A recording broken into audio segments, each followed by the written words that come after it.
Hello and welcome back, and that's right, we've got something exciting to talk about today. That's right, the Synology DS423 Plus finally has arrived with us here. Now, first and foremost, you're looking around, that's not the studio, is it? Yes, I'm away at the moment. I'm hundreds of miles away from where I would normally film these videos. Luckily, some friends have let me use this room here, so thanks to them, and I'm sorry this is not in my original room. There's a Millennium Falcon back there though, so, you know, lovely stuff. But the Synology DS423 Plus, well, a lot of us have been watching Synology for the better part of 1 to 2 years, wondering when are they going to release a solution that has got integrated graphics. You multimedia users have been wondering what is going on. You know, Ryzen's lovely, AMD does a good job, but we want integrated graphics, and the prosumer has felt ever so slightly overlooked. And the DS423, although it's going to please some people, I think it would be fair to say that some of you are not going to come away from this video particularly chuffed.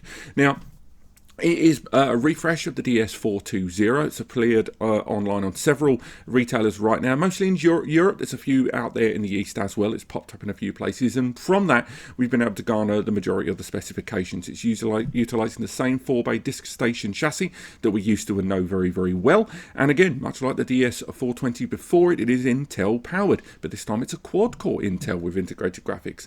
But it is the Intel J4125. Now, again, for you nerds out there, you'll know this is a CPU we're very familiar with here on the channel. This is a processor that featured in the DS920 and the DS720 back in summer 2020.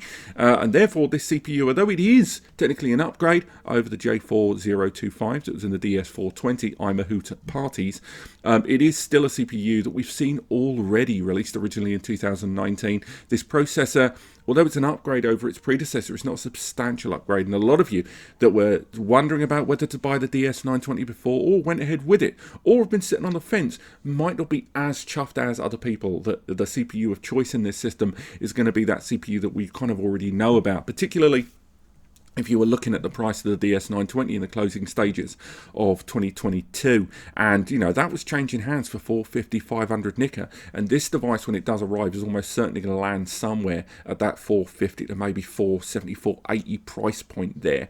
Maybe a little lower, your tax and your shipping in your individual regions. Now, this is a quad-core CPU at 2.0 gigahertz that can be burst up to 2.7 gigahertz with a 350 to 750 megahertz integrated graphics component.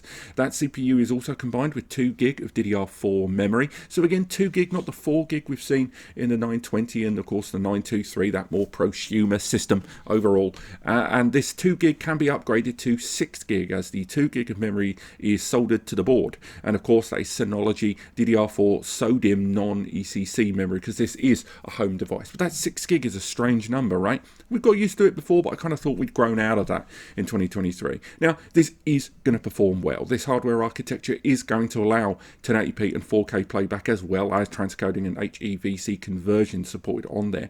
On top of that, again, within DSM-7, there's nothing this isn't going to do, from VMs to surveillance to the entire collaboration suite. But there's still no denying that CPU is going to rub some people up the wrong way. Now, in terms of ports and connections, this device arrives with 2 1GBE ports there on the rear. Calm down, don't put it in the comments. If you're angry, put it down there, don't say it to me.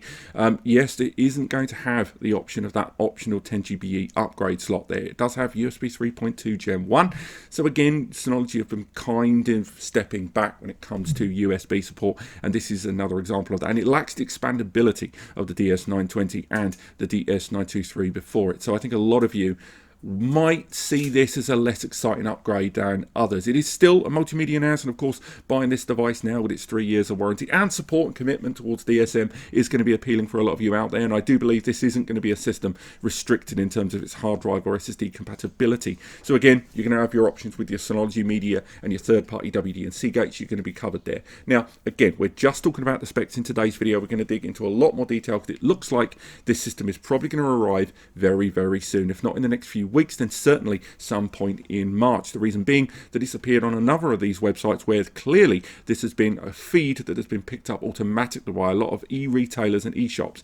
So that means almost certainly release is going to be relatively soon, and we can expect that price point to be comparable to that of the DS420 before it. So what do you guys think? Let me know in the comments. We've been waiting for a multimedia NAS like this from Synology, and I think it would be fair to say that there will be mixed reactions to this. So put them in the comments, and maybe we'll do a follow follow up on this in a week from now, and of course the comparisons. And there should be an article linked in the description over two NAS compares as well, which will update as more specifications and information arrive. But apart from that, thank you so much for watching. Have yourselves a lovely weekend. I don't know about you. I'm going to have some pizza, watch some rugby, and generally just relax. And I hope you do too. I will see you next time.